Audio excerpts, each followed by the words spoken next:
तो धनु राशि वालों, आप सभी का अभिनंदन है धनु राशि भिंड यूट्यूब चैनल में। बंधुओं सावधान, अगर आपको सच में अपनी जान प्यारी है, अपनी खुशियां और अपनी जिंदगी से आप सचमुच में प्रेम करते हैं तो अगले 7 दिनों में ये 2 चीजें किसी को भी मत दे देना। जी हाँ बंधु, यदि आपने हमारी इस चेतावनी को आज समय रहते नहीं माना तो निश्चित तौर पर आपकी जिंदगी में एक भयानक तबाही आ जाएगी। और यह कहना भी बिल्कुल भी गलत नहीं होगा कि आप खुद ही अपनी जिंदगी नर्क बना बैठोगे। ये 2 चीजें आपके पास ऐसी हैं जो आपका सुरक्षा घेरा है, आपकी रक्षक है और आपके जीवन में हर एक खुशी को लाने वाली हैं। परंतु आपको इन 2 चीजों के बारे में कुछ भी पता नहीं है और ना ही आप इनके सही तरीके से प्रयोग करने को भी जानते हैं। यदि ऐसे में आपने इन 2 चीजों को किसी को दे भी दिया तो समझो कि आप अपने जीवन की हर एक खुशी, अपनी तरक्की, अपनी बरकत किसी और के हाथों में दे देंगे। जी हाँ बंधुओं, तो जयकारा बोलो माता रानी का, जगत माई महामाई माँ भद्रकाली की जय बोलो, माता रानी के सांचे दरबार की जय बोलो। बंधुओं, यह तो आप भी जानते हैं कि ग्रहों की चाल पल प्रतिपल बदल रही है। ऐसे में ग्रहों की यह बदलती चाल कभी शुभ और कभी अशुभ ग्रहों का योग निर्मित करती है। इसमें से ही कुछ ऐसे ग्रह योग होते हैं जो बेहद विनाशकारी होते हैं, जिन्हें हम अनिष्ट ग्रह योग भी कहते हैं, जिसके विषय में हमने अपने पिछले कार्यक्रम में भी चर्चा की थी।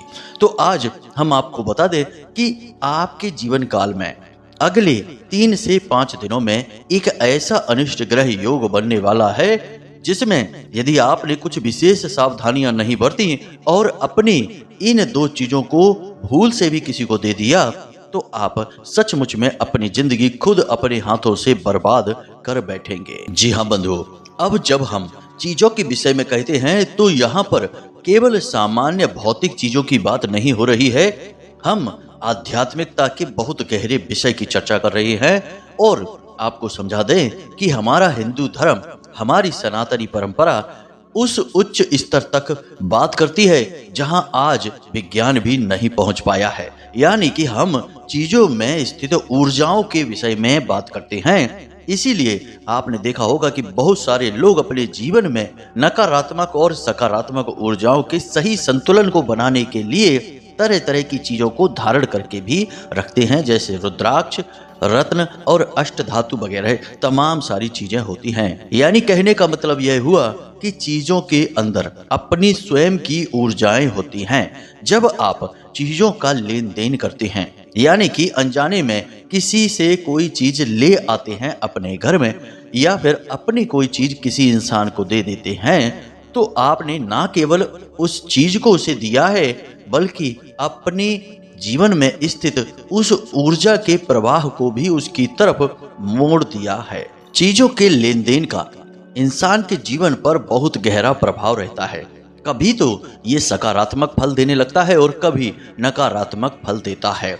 अब मानकर चलिए कि जो ग्रह आपकी कुंडली में नकारात्मक प्रभाव रखते हैं, आपको हानि पहुंचा रहे हैं, पीड़ाएं दे रहे हैं, उन ग्रहों से जुड़ी हुई चीजों को यदि आप किसी को दे देते हैं या दान कर देते हैं तो आप उन ग्रहों की पीड़ाओं से मुक्ति प्राप्त कर जाएंगे या फिर उनकी पीड़ाएं बहुत ही कम हो जाएंगी, जीवन आसान हो जाएगा।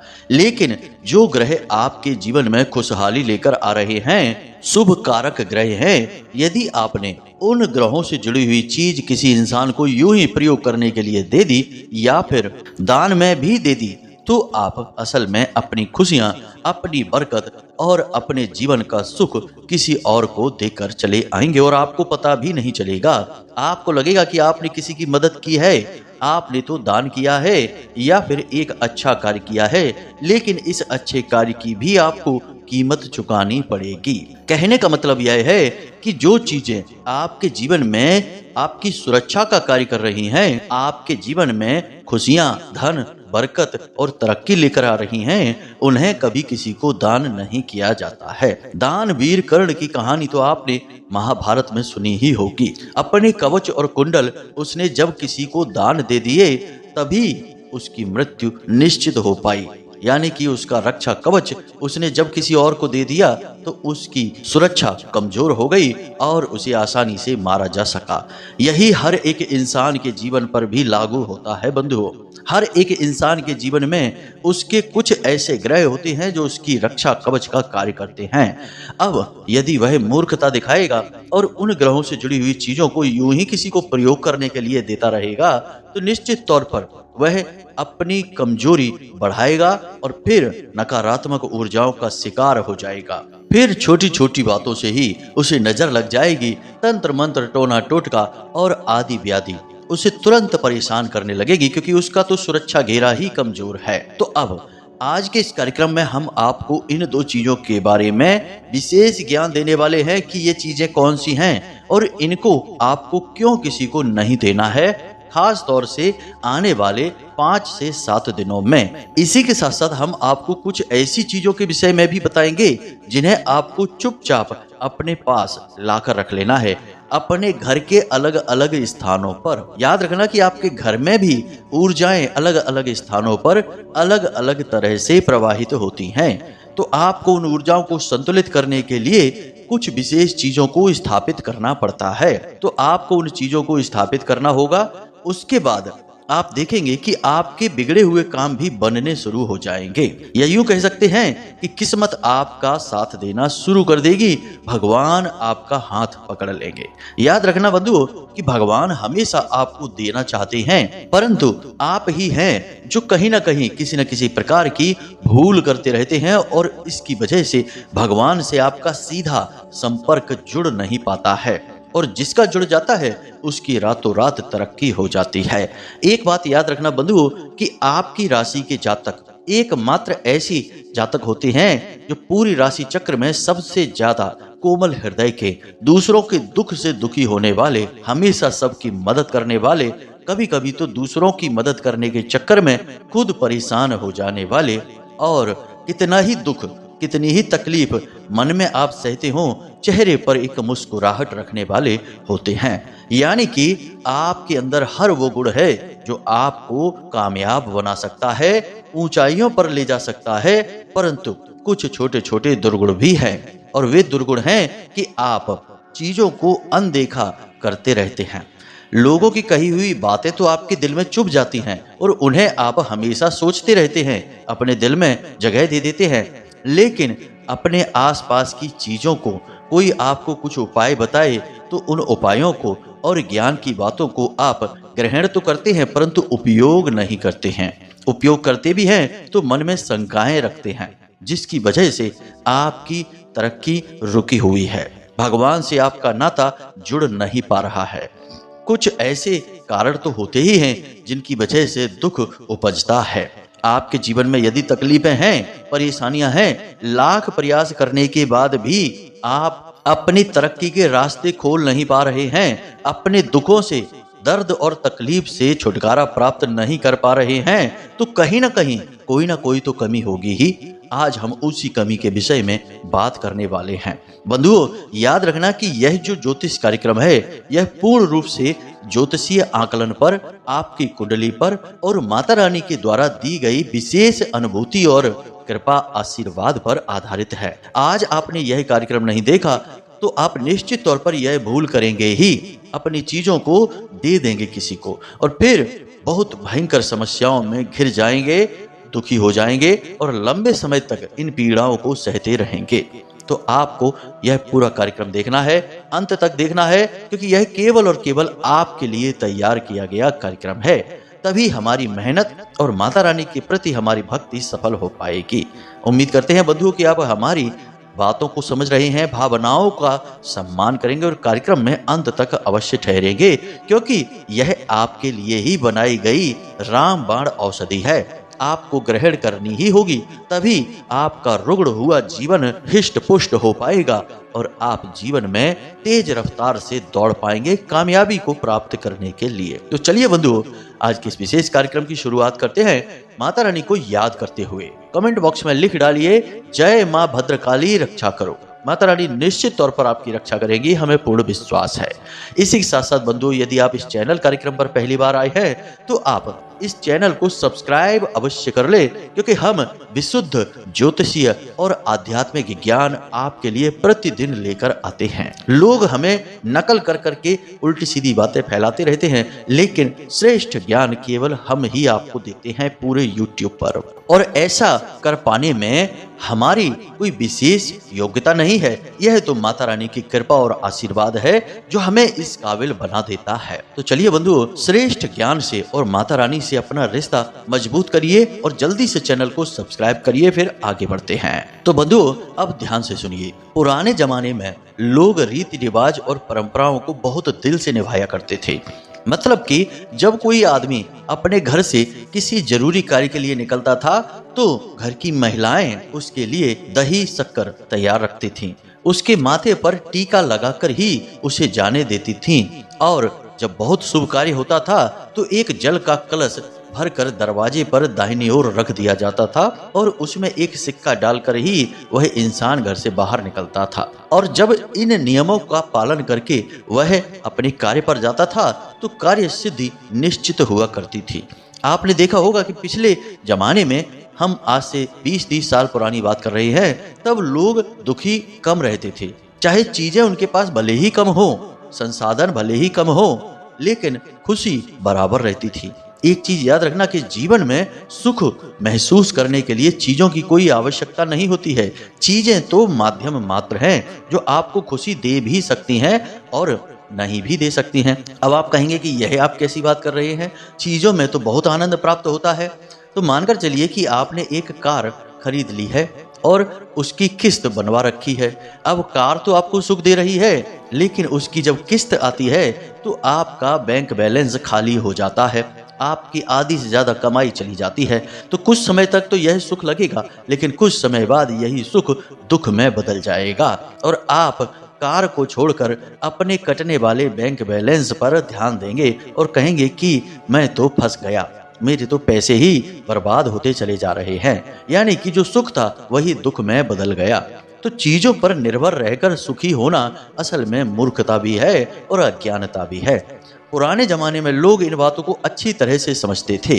पेड़ के नीचे बैठकर बढ़िया कुएं का ठंडा पानी पीकर और हाथ वाले पंखे को डुलाकर मस्त रहते थे। ना कोई एसी, ना कोई लाइट और ना ही कोई कूलर पंखे की आवश्यकता थी, तब भी खुश रहते थे। एक दूसरे का सुख दुख बांटते थे और एक दूसरे की मदद करते थे। चेहरे पर मुस्कुराहट रहती थी। और आज के समय की इंसान की क्या दशा है, लाखों करोड़ों रुपए भले ही कमा रहा होगा, लेकिन चेहरे की हालत ऐसी होगी जैसे कि दिया बस बुझने ही वाला है। हमेशा दुखी, हमेशा रोता हुआ, व्याकुल और परेशान। आज का समय तो ऐसा आ चुका है कि जिसके पास धन दौलत नहीं है वह तो दुखी है ही कि भाई हम परेशान हैं, पैसा नहीं है, जरूरतें पूरी नहीं कर पा रहे हैं। और जिसके पास धन दौलत है भी, वह भी दुखी है कि भाई इतना सारा पैसा आ रहा है, कहीं यह चोरी ना हो जाए, कहीं घाटा ना पड़ जाए, कहीं कोई ऐसी बात ना हो जाए जिससे यह पैसा छिन जाए।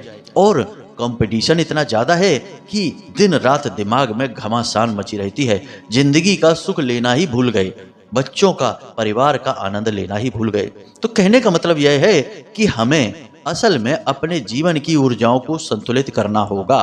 और यह हम कैसे करेंगे? चीजों के सही प्रयोग से। हमारे शरीर में जो ऊर्जा वास करती है, बिल्कुल वही ऊर्जा इस संसार के हर एक चीज में, हर एक जीव जंतु में वास करती है, जिसे हम परम तत्व की ऊर्जा कहते हैं, ईश्वर की ऊर्जा कहते हैं। श्रीमद् भागवतम में यह कथा एक मिलती है जिसमें कि ईश्वर को न केवल इंसानों के अंदर बताया गया है, बल्कि हर एक भौतिक चीज जिसे हम देख सकते हैं, छू सकते हैं, महसूस कर सकते हैं, उसमें भी ईश्वर का वास माना गया है। फिर चाहे वह पत्थर ही क्यों ना हो, पानी ही क्यों ना हो, हवा ही क्यों ना हो, अग्नि ही क्यों ना हो। तभी हमारे हिंदू धर्म में इन सब चीजों को भी देवताओं की तरह पूजा जाता है। तो अब यहाँ तक इतनी सारी बातें आपको हमने इसीलिए बताई ताकि आपको जीवन में क्या करना है, इसके लिए श्रेष्ठ मार्गदर्शन प्राप्त हो सके। अब हम आपको कुछ ऐसी चीजों के विषय में बताएंगे जिन्हें आपको अपने घर के कुछ विशेष स्थानों पर निश्चित तौर पर रख लेना चाहिए। इससे आपके घर की ऊर्जा इतनी संतुलित हो जाएगी कि आपके घर में धन दौलत खिंची चली आएगी, और केवल धन दौलत ही नहीं, आपके घर में खुशियां भी आएंगी, क्योंकि पैसा आ जाने से खुशी आ जाएगी इस बात की कोई गारंटी नहीं है। तो खुशियां अलग बात है, पैसा धन दौलत अलग बात है। तो अब ध्यान से सुने। सबसे पहली चीज है कि सूर्य यंत्र। सूर्य यंत्र के बारे में आपने अवश्य सुना ही होगा, लेकिन बहुत ही कम लोग ऐसे होंगे जिनके घरों में सूर्य यंत्र पाया जाता है, और जिनके घरों में सूर्य यंत्र है भी तो उन्हें इसके प्रयोग का सही तरीका नहीं पता है। तो ध्यान से सुनिए, आपको सूर्य यंत्र लेकर आना है और उसे अपने घर की पूर्वी दिशा में लगा देना है, ठीक पूर्वी दिशा में। अब बहुत से लोगों को अपने घर की दिशाओं का भी सही ज्ञान नहीं होता है, तो आपको एक दिन ऐसे समय पर सोकर जागना है जब सूर्य उदित होते हैं, और जब सूर्य उदित होंगे तो ठीक वह पूर्व दिशा होगी। आपको पता भी चल जाएगा। हम आपको बता देते हैं कि हो सकता है कि आपके घर के कोने की तरफ पूर्व दिशा पड़ती हो और आप सामने की ओर इसे मानकर बैठे हों, तो ऐसे में जिसे आप पूर्व कहते हैं वह तो पूर्व दिशा होगी ही नहीं। तो इस बात का आपको ध्यान देना होगा। दिशा विशेष पर स्थापित की जाने वाली चीजों को उसी दिशा में स्थापित होना चाहिए, तभी उनके प्रभाव सकारात्मक होते हैं, वरना नकारात्मक प्रभाव भी प्राप्त होने लगते हैं। अब सूर्य यंत्र कैसा चुनें? तो सर्वोत्तम होगा कि आप पीतल का सूर्य यंत्र चुनें। आकार चाहे कैसा भी हो, कोई फर्क नहीं पड़ता है। तांबे का या फिर प्लास्टिक का या फिर किसी भी अन्य प्रकार के मटेरियल का कोई सूर्य यंत्र आप लेकर ना आए, वरना यह अपशगुनी होगा। बहुत से लोगों के यहाँ हमने तांबे का सूर्य यंत्र भी देखा है, जो कि बिल्कुल ठीक नहीं है, शास्त्र विरुद्ध है, तो आप ध्यान रखें। दूसरा, कामधेनु गाय। जी हाँ बंधु, कामधेनु गाय का नाम ही है कि वह आपकी हर एक मनोकामना को पूरी करने वाली है। अब कामधेनु गाय की मूर्तियां बाजार में मिल जाती हैं, तो इसके लिए आप मिट्टी की मूर्ति चुनें, वह सर्वश्रेष्ठ होगी। किसी भी धातु की या कांच की या स्फटिक वगैरह की प्लास्टिक की मूर्ति बिल्कुल भी लेकर ना आए। इनके सबके सकारात्मक के साथ साथ नकारात्मक प्रभाव भी हैं, परंतु मिट्टी की मूर्ति के कोई नकारात्मक प्रभाव नहीं है। अब कामधेनु गाय को कहाँ रखना है? इसे आपको अपने घर के ठीक नैऋत्य कोण में रखना है। नैऋत्य कोण कहाँ है? घर की पश्चिम दिशा और दक्षिण दिशा के ठीक बीचों बीच जो कोना दिखाई देता है उसे ही नैऋत्य कोण कहते हैं। वहां माता लक्ष्मी का वास होता है। यदि वहां पर आप कामधेनु गाय को स्थापित कर देते हैं तो आपकी धन से, मानसिक शांति से और पारिवारिक प्रेम से संबंधित हर एक समस्या समाप्त हो जाएगी। माता लक्ष्मी खिंची चली आएंगी। इसी के साथ साथ बंधु, आपको झरने की एक तस्वीर लानी है जिसमें पानी गिरता हुआ दिखाई दे और पानी आपकी ओर आता हुआ दिखाई दे। दाएं बाएं नहीं या फिर दूर जाता नहीं दिखना चाहिए। झरने से पानी गिर रहा है और वह आपकी ओर आता दिख रहा है। इस तस्वीर को, इस सीनरी को आपको अपने घर की उत्तरी दीवार पर लगाना है। घर की उत्तरी दीवार पर। यह अवसरों की दिशा होती है, कुबेर की दिशा होती है, धन के आगमन की दिशा होती है। अब बात कर लेते हैं 3 ऐसे पौधों की जिन्हें आपके घर में हर हालत में होना चाहिए। हम तुलसी के पौधे की बात नहीं करेंगे क्योंकि वह तो हर एक व्यक्ति के घर में होता ही होता है। बस तुलसी के पौधे की जगह आपके घर का ब्रह्म स्थान है, जिसे हम आंगन कहते हैं, या फिर आपके घर के ठीक बीचों बीच स्थित स्थान को ब्रह्म स्थान कहा जाता है। अब यह आपके घर में यदि कमरे में है, यानी कि ब्रह्म स्थान कमरे में पड़ रहा है, धूप की हवा की सही व्यवस्था नहीं है, तो आप घर की छत पर भी रख सकते हैं। लेकिन तुलसी के पौधे को रखना अपने घर के ठीक बीचों बीच केंद्र में। यही है ब्रह्म स्थान और माता तुलसी का सबसे अच्छा स्थान। अब हम बात करते हैं उन 3 पवित्र पौधों की। तो सबसे पहला पौधा है बेलपत्र का पौधा, दूसरा पौधा है आंवले का पौधा और तीसरा पौधा है केले का पौधा। तीनों ही पौधों का अत्यधिक महत्व है। बेल पत्र के पौधे को आपको ईशान कोण में रखना है, यानी आपके घर की पूर्व और उत्तर दिशा के ठीक बीचों बीच भोले बाबा की दिशा होती है। इसे ईशान कोण कहते हैं। आपको बेल पत्र के पौधे को इसी दिशा में रखना है और उसके नीचे एक छोटे से शिवलिंग अवश्य रखें। बेल पत्र के नीचे भोले बाबा को स्थान अवश्य दें। यह बहुत ही शुभ कारक है। और कोशिश करें कि प्रतिदिन स्नान करने के बाद कुछ बूंदें जल की शिवलिंग के ऊपर चढ़ा दिया करें। बस इससे आपका काम हो जाएगा। बहुत ही शुभ वातावरण आपके घर में निर्मित होने लगेगा। अब आपके घर में यदि इन दिशाओं में हवा पानी की सही व्यवस्था नहीं है तो आप घर की छत का प्रयोग कर सकते हैं। अब बात करते हैं केले के पौधे की। तो केले के पौधे को आपको उत्तर दिशा में लगाना है। यह नारायण का शुद्ध स्वरूप है, माता लक्ष्मी का स्वरूप है, साथ ही साथ ग्रहों में गुरु ग्रह का प्रतीक है। और अभी गुरु ग्रह वैसे भी बकरी चाल चल रहे हैं, तो इनके नकारात्मक परिणाम भी आपको देखने को मिलेंगे। तो इससे बचने के लिए आप केले के पौधे को घर की उत्तरी दिशा में लगाइए। साथ ही साथ प्रतिदिन शाम के समय गाय के घी का एक छोटा सा दीपक इस केले की जड़ के पास जलाइए। इससे गुरु ग्रह के नकारात्मक प्रभाव आपके ऊपर नहीं पड़ेंगे। अब बात करते हैं तीसरे पौधे की, यानी कि आंवले के पौधे की।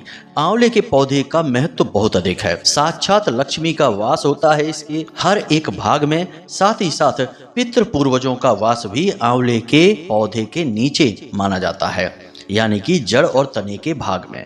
तो आपको आंवले का पौधा लगाना है, लेकिन इसे आपको अपने घर की दक्षिणी दिशा में लगाना है। इन 3 पौधों को आपके घर में अवश्य होना ही चाहिए। अब नहीं है यदि तो लाइए और लगाइए, और यदि लगा रखे हैं तो दिशाओं का सही ज्ञान भी रखिए। यूं ही कहीं भी किसी भी पौधे को नहीं लगा सकते हैं, वरना सकारात्मक की जगह नकारात्मक फल प्राप्त होने लगते हैं। मनी प्लांट के साथ यही होता है।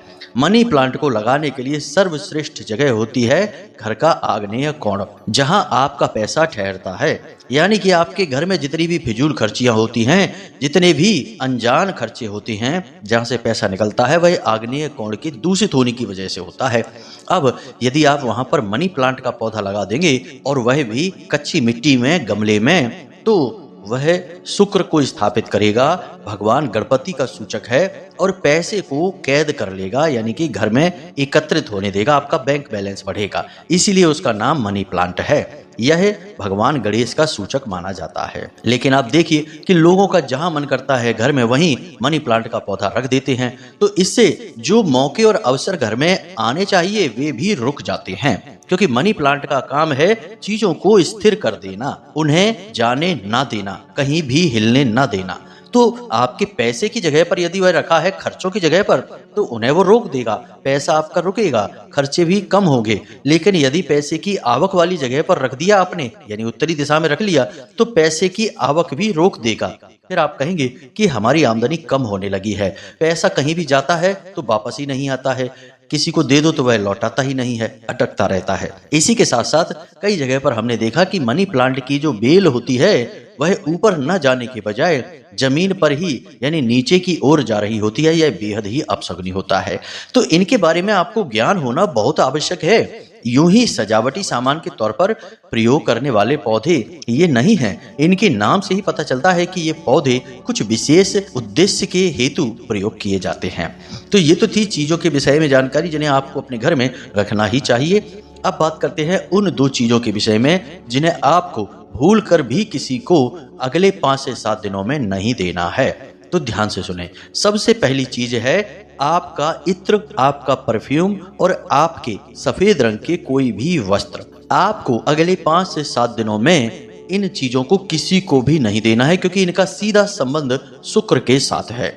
और जिसका शुक्र नीच का हो जाता है, नकारात्मक फल देने वाला हो जाता है, सबसे पहले उसके जीवन में धन दौलत और आमदनी को रोक देने का कार्य शुरू हो जाता है। यानी कि पैसा आपका रुकने लगेगा, जाने लगेगा, साथ ही साथ आपकी खुशियां, आपका सुख चैन भी गायब होने लगेगा। तो आपको यह बिल्कुल भी दान नहीं करना है। और ऐसा इसलिए क्योंकि शनि अपनी बकरी चाल से मार्गी होने वाले हैं। अब शनि का प्रभाव बहुत अधिक है, साथ ही साथ गुरु भी बकरी चाल चल रहे हैं। तो ऐसे में आपको शुक्र से जुड़ी चीजें किसी को भी नहीं देनी है, क्योंकि शनि और शुक्र आपस में परम मित्र हैं। शनि यदि प्रभावित होंगे तो शुक्र को भी निश्चित प्रभावित करेंगे ही। आपने अक्सर देखा होगा कि जिनके जीवन पर शनि के दुष्प्रभाव शुरू होते हैं तो सबसे पहले उनकी धन दौलत ही छीनी जाती है, यानी कि शुक्र से जुड़ी हुई चीजें छिन जाती हैं, चैन सुकून गायब हो जाता है, क्योंकि शनि शुक्र को तुरंत इस बात के लिए आदेश देते हैं और शुक्र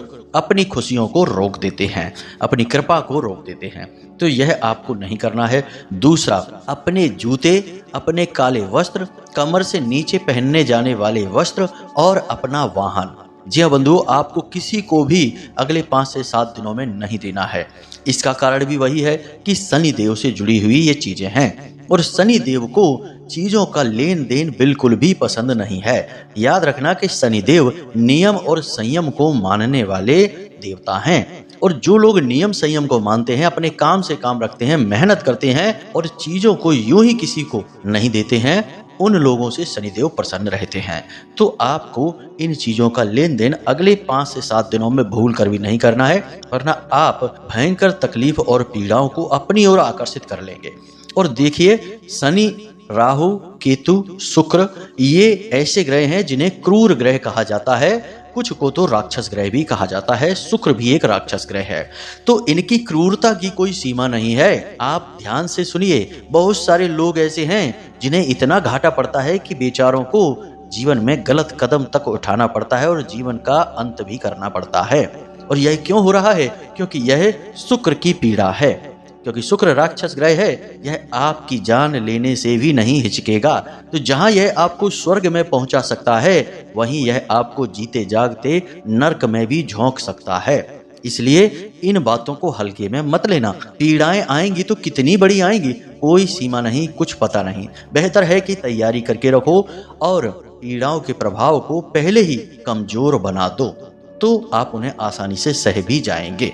बाकी यदि भगवान की आपके ऊपर कृपा है, कुल देवता और पितृ देवताओं का आशीर्वाद है, तो आपका कोई बाल भी बांका नहीं कर पाएगा, परंतु आपको उपाय तो फिर भी करने ही होंगे।